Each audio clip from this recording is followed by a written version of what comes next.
정치와 사람입니다. 윤석열 대통령이 국가안전시스템 점검회의라는 것을 열었습니다. 한마디로 이 사람은 대체 정신이 있는가 없는가부터가 의문입니다. 그 내용은 모두 경찰들을 질타하는 내용으로 이루어집니다. 제도가 미비해서 이런 일이 벌어진다고 하는 게 말이 되느냐, 이렇게 윤석열이 말합니다. 당연히 맞는 말이죠. 그러나 그건 참사가 나고 나서 본인이 그렇게 주장했었던 말입니다. 우리가 윤석열이 이런 말을 했을 때 참으로 황당해했었던 기억이 있죠. 제도와 시스템을 정비해야 하고 드론을 띄워서 어쩌고저쩌고를 했었던 사람이 윤 대통령 본인입니다. 이 사람은 정말로 정신이 여기 갔다 저기 갔다 대단히 바쁜 사람으로 보입니다. 본인이 며칠 전에 무슨 말을 했는지를 기억을 못한다는 것은 이 사람에게서 자주 나타나는 현상입니다. 이게 알코올성 치매 때문인지, 또 한 가지 시스템의 미비 등 먼저 했던 발언은 본인의 생각이 아니라 남이 써준 것을 그대로 받아서 읽었다는 내용일 수도 있습니다.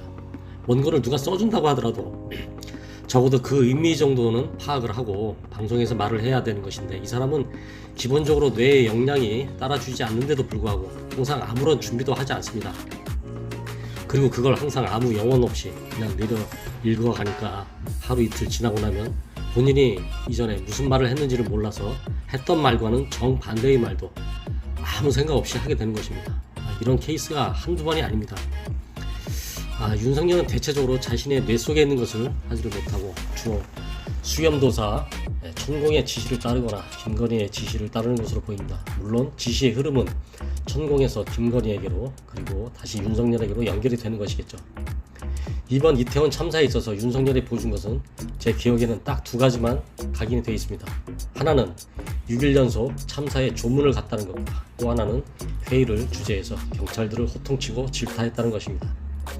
국무총리와 행정부 장관에 대한 책임에 대해서는 언급도 안 하고 모두 다 저 아래 공무원들에게 덤탱이 씌우고 사건을 축소하고 무마하려는 의도가 너무 쉽게 엿보입니다.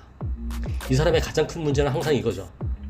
이런 눈에 뻔히 보이는 못된 짓도 아랑곳하지 않고 저지른다는 것이죠. 누가 눈치를 채건 말건 알건 말건 그저 미친 척하고 뭐든지 제 고집대로 하는 것이 이 사람의 대통령 스타일입니다. 이번 참사에서 과연 성역 없는 수사가 가능하겠는가? 정말로 책임을 져야 할 사람들이 책임을 지는 것으로 결론이 나겠는가? 또 책임이란 무엇인가? 자리에서 물러나는 것이 책임을 지는 것인가? 전 이런 본질적이고도 엄청난 참사 앞에서도 대통령이 아직까지도 저렇게 건재하고 아무 일 없다는 것이 정말 한심스럽고 개탄스러울 뿐입니다. 정치와 사람이었습니다.